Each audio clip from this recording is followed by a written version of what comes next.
அம்மா பாத்திரத்தை தேடுகிறார், மகள் காகிதத்தை தேடுகிறாள். வீட்டிற்குள் மழை. மழை வருது.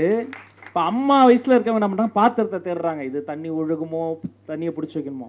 ஆனால் அதே கேரக்டர் தான் ஒரு 25 வருஷத்துக்கு முன்னாடி அப்படி ஒரு மகளா இருக்குல்ல, அது வந்து ஒரு காகித கப்பல் விடலாமான்னு தேடுறாங்க. அப்போ அந்த 25 வருடத்துக்கு நடுவில் ஒரு பெண் எப்படி மாறிடுறான்னு பாருங்க. நான் சிறு வயதில் எல்லா அம்மாவும் சொல்கிற மாதிரி சேர்க்கை சரியில்லைன்னு சொல்லி தானே வீட்டில் திட்டுவோம். என் சேர்க்கையெல்லாம் நல்லா இருந்தது, நான் தான் சரியில்லை, அவங்களையெல்லாம் கெடுத்துக்கிட்டு இருந்தேன். நான் ஒரு ஸ்லோ லேர்னர், ரொம்ப கஷ்டப்பட்டு தான் படிப்பேன். ஐயா குறிப்பிட்டதை போல தமிழ் நமக்கு என்னமோ இயல்பாக நல்லா வந்தது. அதை பிடித்து அதன் ஆட்காட்டி விரலை பிடித்து கொண்டு பற்றி மேலே எழுந்து வந்துட்டேன்.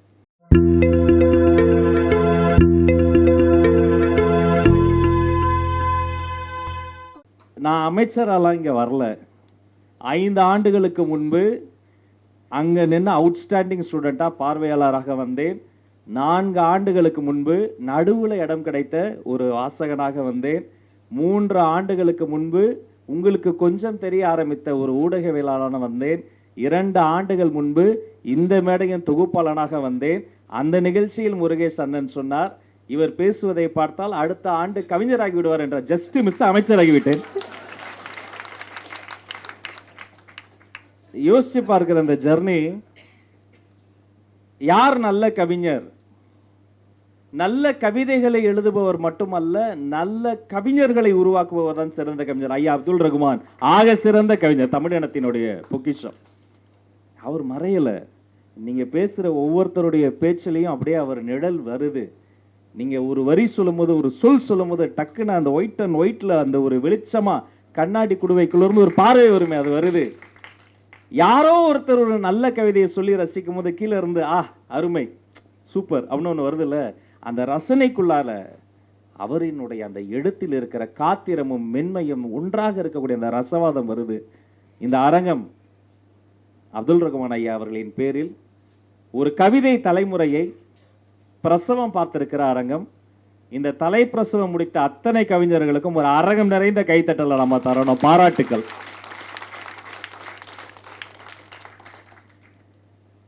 நான் சிறு வயதில் எல்லா அம்மாவும் சொல்கிற மாதிரி சேர்க்கை சரியில்லைன்னு சொல்லி தானே வீட்டில் திட்டுவோம். என் சேர்க்கையெல்லாம் நல்லா இருந்தது, நான் தான் சரியில்லை, அவங்களையெல்லாம் கெடுத்துக்கிட்டு இருந்தேன். நான் ஒரு ஸ்லோ லேர்னர், ரொம்ப கஷ்டப்பட்டு தான் படிப்பேன். ஐயா குறிப்பிட்டதை போல தமிழ் நமக்கு என்னமோ இயல்பாக நல்லா வந்தது. அதை பிடித்து அதன் ஆட்காட்டி விரலை பிடித்து கொண்டு பற்றி மேலே எழுந்து வந்துட்டேன். அப்படி வளரும் வயதில் ஒரு குறிப்பிட்ட காலத்தில் வன்முறையின் மீது பெரிய நாட்டம். சார் நம்ம லிங்குசாமி சார் பேச்சு வர படம் எப்படி இருக்கும், அது மாதிரி தான் வாழ்க்கை இருந்தது. இங்கேருந்து அந்த ஏரியாவுக்கு போகுது, அங்கேருந்து இங்கே போகிறது, ஏனே தெரியும், ஒரே சண்டை கலவரமாக இருக்கும். அப்போ இப்படி தான் ஆயிடுவான் போல பையன் அப்படின்ட்டு எல்லாரும் நினச்சிட்டு இருக்கும்போது ஒரு மழை நாள் இரவு, எப்படி அந்த புத்தகம் வீட்டுக்கு வந்ததுன்னு தெரியாது, வெளியே போக முடியாது, மழை கொட்டுது. அப்போ அந்த பழுப்பு நிற புத்தகத்தை பிரட்டிக்கிட்டு இருக்கேன். அதில் வந்து கவிஞர் யுகபாரதின்னு ஒருத்தர் எழுதியிருந்தார்.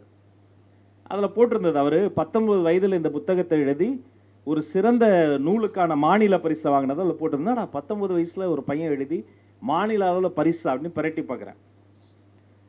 அப்போ தான் எங்கள் அம்மா கிட்ட சத்தம் போட்டுட்டு சண்டை போட்டுட்டு, அந்த வாலிப வயசில் இருக்கும்ல, அப்பா அம்மா கிட்ட சண்டை போட்டு வந்தேன். அதில் ஒரு வரி வருது. அந்த ஒவ்வொரு வரியும் படிக்க படிக்க ஏன் தெரில என்னுடைய நெஞ்சம் பதறுது. விரைந்து செல்லும் பேருந்தில், பஸ்ஸு வேகமாக போயிட்டு இருக்கு, அந்த விஷுவல் பாருங்க. விரைந்து செல்லும் பேருந்தில் விடாது குழந்தை அழ. பஸ்ஸில் குழந்தை அழுதுகிட்டே இருக்கு. எல்லாருக்கும் எவ்வளோ டென்ஷனாக இருக்கும். என்னடா இது, நைட் நேரம் குழந்தை அழுகுது, எல்லாம் திரும்பி திரும்பி பார்ப்பாங்க. குழந்தைய வாண்டடாக சில பேர் சமாதானம் சொல்லுவாங்க, சில பேர் எரிச்சல் அடைவாங்க. விரைந்து செல்லும் பேருந்தில் விடாது குழந்தை அல்ல, முந்தானையோடு சேர்த்து கூச்சத்தையும் விளக்குகிறது தாய் அன்பு. யார் இருக்கான்லாம் பார்க்கல, அந்த அம்மா முந்தானை பால் கொடுத்த என் குழந்தைடா. அது படிச்ச உடனே நெஞ்சம் பதறுது. நண்பர்களே, நான் சிந்தித்து பார்க்கிறேன், என் வாழ்வில் படித்த முதலில் படித்த ஆக சிறந்த கவிதை என்னுடைய தாய் தான், என் அம்மா தான். அவங்களை எனக்கு அறிமுகப்படுத்துறதுக்கு யுகபாரதின்னு ஒரு கவிஞர் தேவைப்பட்டிருக்காரு பாருங்க. அஃப்கோர்ஸ் அதுக்கப்புறம் விகடனில் புதன்கிழமைக்கும் வெள்ளிக்கிழமைக்கும் இடையில் எனக்கு விகடன் கிழமை தான். அதில் வர ஒவ்வொன்றுமே கவித்துவமாக தான் இருக்கும். அதில் வாங்கி அதில் வரக்கூடிய கவிதைகளை படிக்கிறது. பிரான்சிஸ் கிருபாவினுடைய கவிதைகள் படிக்கிறது. அதில் ஒரு கவிதை தான் யாரா அப்படின்னு யோசிக்க வைத்தது. இஸ்திரி போடும் தொழிலாளி வயிற்றில் சுருக்கங்கள் அவனு ஒரு கவிதை எழுது. நீங்கள் உட்காந்துருக்காரு கை கால் முழித்து ஐக்கு சார். நீங்கள் சார் படம்லாம் பார்த்துட்டு அவர் ஆஃபீஸ் போனீங்கன்னு வைங்களேன், அப்படியே ஆப்போசிட்டாக ஒரு ஆசிரமத்தில் சாம்பியார் மாதிரி உட்காந்துருப்பாரு. உள்ள நுழைஞ்சி ஒவ்வொரு படியாக தாண்டி போனால் திடீர்னு படியிலேருந்து ஒரு சத்தம் கேட்கும். பார்த்தா ஒரு நாய்க்குட்டி படுத்துருக்கோம். எல்லாரும் சொல்லுவோம் ஒன்றும் பண்ணாது, டைரக்டருடைய ஃப்ரெண்டு தான், மேலே வாங்க. நான் கூட பெருமை நினச்சேன், நம்மளையெல்லாம் டைரக்டர் ஃப்ரெண்டாக வச்சிரு. அப்புறம் பார்த்தா ஒரு நாய்க்குட்டியை கூட இந்த மனுஷன் ஃப்ரெண்டு பிடிச்சி வச்சிருக்காரு. மேலே போனோன்னே அவ்வளோ அமைதியான அசிஸ்டன்ட் டைரக்டர்ஸை எங்கேயுமே பார்க்க முடியாது. அளந்து தான் நடப்பாங்க. வாங்க உட்காருங்க, சார் வர சொல்லியிருந்தாரு. அவர் சொன்னாதானப்பா நான் வருவேன். ஏன் இவ்வளோ மென்மையாக பேசுகிறாங்க? உள்ளே போனால் அந்த அறைக்குள்ளார நுழைஞ்ச உடனே எந்த புக்கு எங்கே இருக்குது, எங்கே போயம் இருக்குது, எங்கே புக் இருக்குன்னு பார்க்கறதுக்கே நமக்கு ஒரு 5 நிமிஷம் ஆகும். அப்படியே ஒரு ஆர்ட் கேலரி மாதிரி, ஒரு கோயில் போல, ஒரு ஆசிரமம் போல, அவ்வளவு ஒரு செய்நேர்த்தியோடு அங்கே இருக்கும். அந்த புத்தக குவியலுக்கு நடுவே ஒரு புத்தகம் போல உட்காந்துருப்பார் லிங்கு சார். பார்க்கும்போதே அவ்வளோ அழகாக அமைதியாக. எங்களையெல்லாம் இணைத்தது கலைஞர் ஐயா தான். கலைஞர் முத்தமிழறிஞர் டாக்டர் கலைஞர் அவர்களினுடைய பிறந்த நாள் விழா. அப்போ அவருக்கு பிறந்த நாள் விழா எடுக்கணும்னு நாங்கள் தமிழ் காதலர்கள்லாம் ஒன்றாக கூடும்போது கிட்டத்தட்ட 1-2 மாதம் இல்லை சார், எத்தனை டிஸ்கஷன்ஸ், எத்தனை சிந்தனைகள், எத்தனை சண்டைகள் எல்லாம் பிளான் பண்ணி அங்கே போன பிறகு அங்கேயும் வழக்கம் போல் நானா தொகுப்பாளர் 2 மாதம் ட்ரைனிங் கொடுத்துருக்காங்க. ராஜ் இது நீ பண்ணலான்னா அப்போலாம் இவர் அவர் செல்வமணி சார் வராரு, அந்த சங்கம் வருது, இந்த சங்கம் சொல்லி கரெக்டாக அங்கே போய் எல்லாமே ஆப்போசிட்டாக பண்ண ஆரம்பிச்சிட்டாங்க.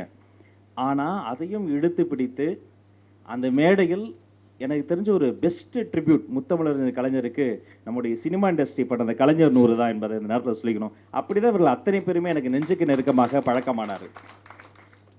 ஒரு கவிதை என்ன செஞ்சிடும், என்னுடைய கல்லூரி காலத்தில் நான் கவிதை புத்தகங்கள்லாம் வாங்கி மாதிரி படிக்கும்போது எங்கள் பஸ்ஸில் போகும்போது படிச்சுக்கிட்டே போவேன்.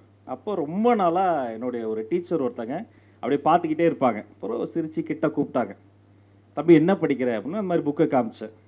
நீ தப்பா எடுத்துக்கலன்னா ஒன்று சொல்லவான்னாங்க. மேம் சொல்லுங்கள் மேம் அப்படின்னு.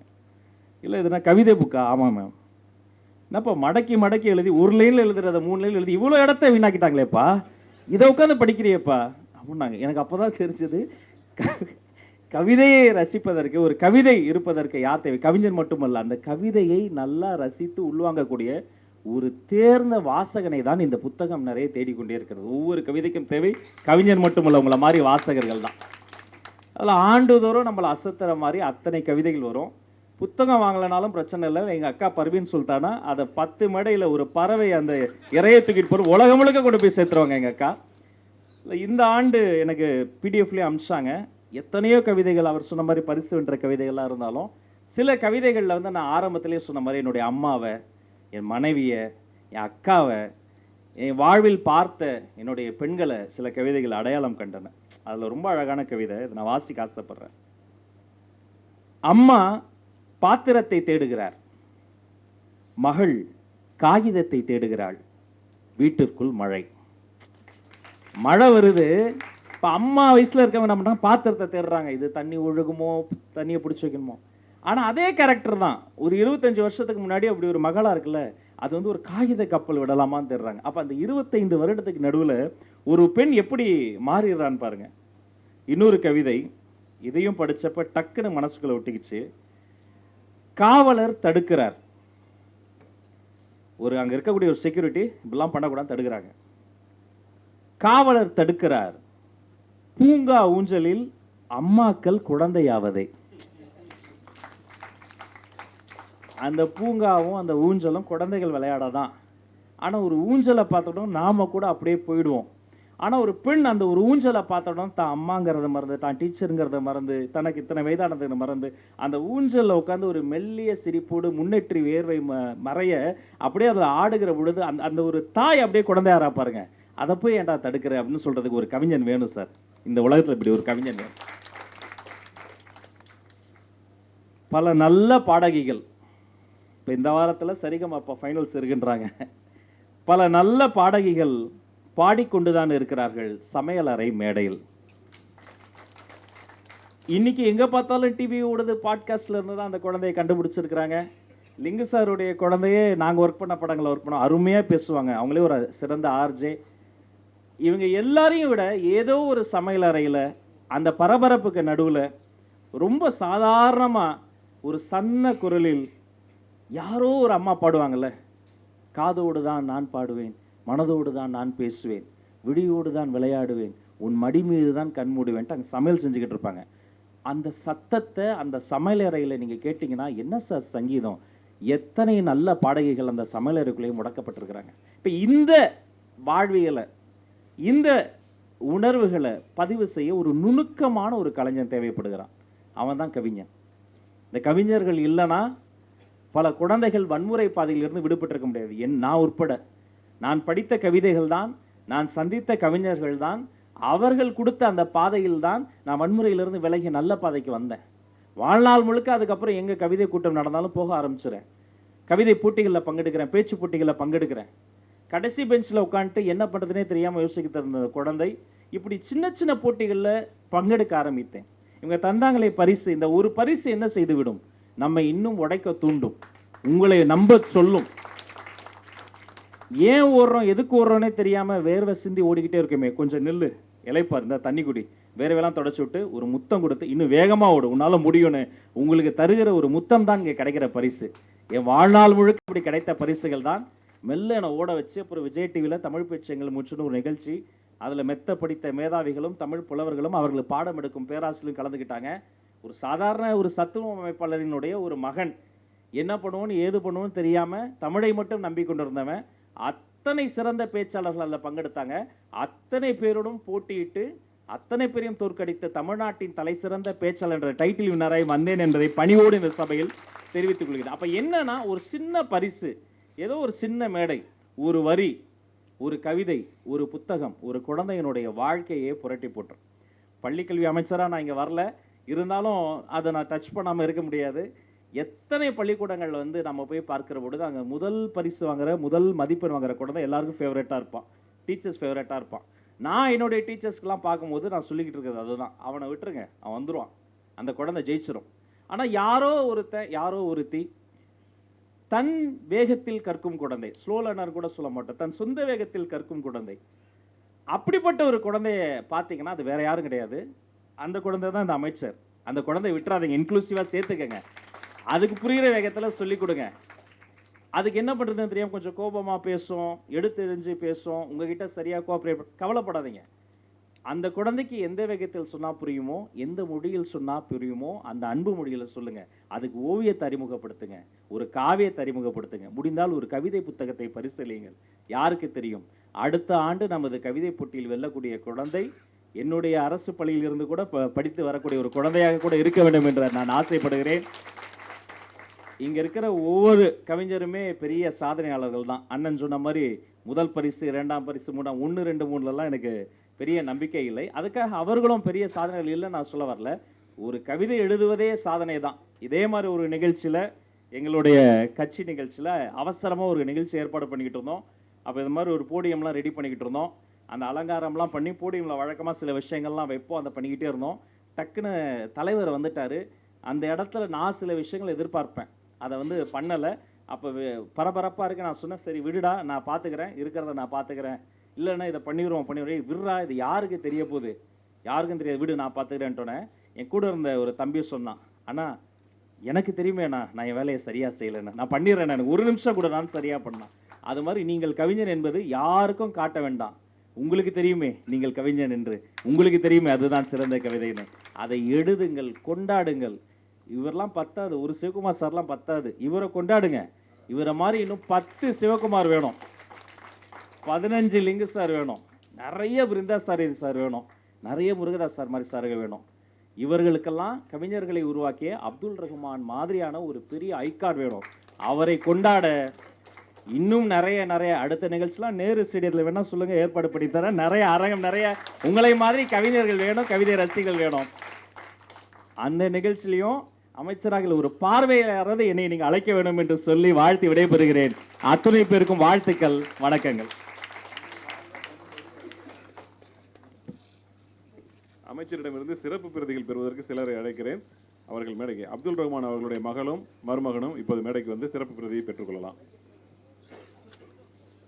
வாங்க, அயாஸ் பாஷா அவர்கள் சிறப்பு பிரதியை பெற்றுக்கொள்கிறார்கள். கவிதை உரையினுடைய ஆசிரியர் ஏர்வாடி ராதாகிருஷ்ணன் அவர்கள் வாங்க. மலேசியாவிலிருந்து இந்த 1000 ரூபாய் பரிசு வாங்குவதற்காக வந்திருக்கிற நண்பர் மேடைக்கு வாங்க. மகேந்திரன் நவமணி சிறப்பு பிரதிகளை பெறுகிறார்கள். அவர்களை படம் எடுப்பதற்கு உதவியாக நடுப்புற கொஞ்சம் முகம் காட்டு. ஐயா அயாஸ் பாஷா அவர்கிட்ட புத்தகத்தை வாங்க, திரும்பி நில்லுங்க. படம் எடுக்கிறாங்க.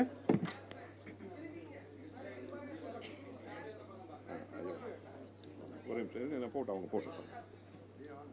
அயாஸ் பாஷா அவர்கள் திரும்பி நின்று போட்டோவுக்கு. ஆமாம் போங்க, ஆமாம் பக்கத்தில் போங்க. சரி.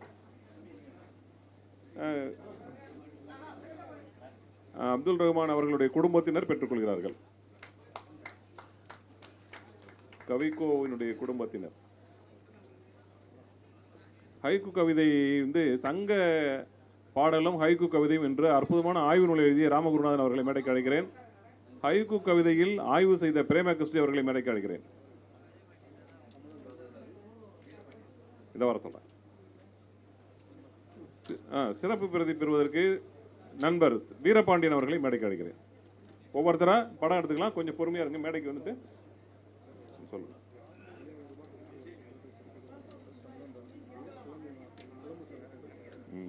சொல்றேன். வணக்கம். ஒவ்வொருவராக படம் எடுக்கிறதுக்கு வசதியா அப்படி படம் எடுத்துட்டு விடுங்க. பரபரப்பா வாங்கிட்டு போயிருங்க. வீரபாண்டியன் போங்க.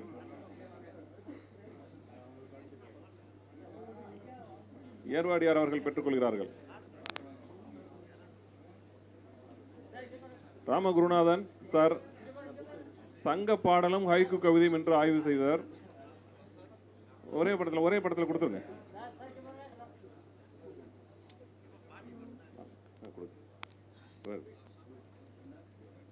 வீரபாண்டியன் அவர்கள் பெற்றுக்கொள்கிறார்கள்.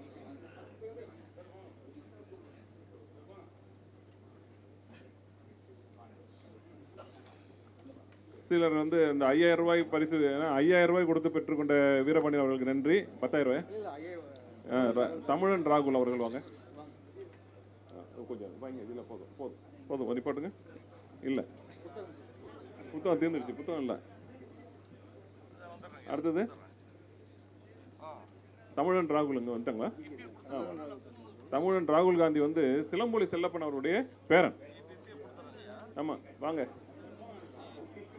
அவர் வந்து 5000 ரூபாய் பணம் கொடுத்து வாங்குகிறார். அவர் முழு கவிதையும் படித்து முடிச்சுட்டாலும் புத்தகம் வாங்கிக்கிறாரு. வாங்கிங்க. சரி. மலேசியா மகேந்திரன் அவர்கள் வேடியப்பன் கொஞ்சம் வாங்க. ஒரு மகேந்திரன் அவர்கள் வாங்கிக்கிறாங்க. புத்தகம் தீர்ந்து விட்டது. ஒரே ஒரு தமிழ்வாணன் அவர்களுடைய மகன் ரவி தமிழ்வாணன் அவர்கள் ஒரு பிரதி வாங்கிக்கிறாரு. அமைச்சருடைய கரங்களில் இருந்து ரவி தமிழ்வாணன் அவர்கள் ஒரு பிரதியை பெற்றார். சார் நான் பரவாயில்ல சார், நான் அனுப்புறேன்.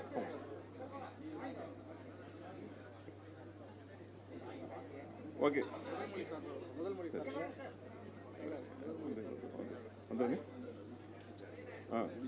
ஓகே நன்றி, வணக்கம்.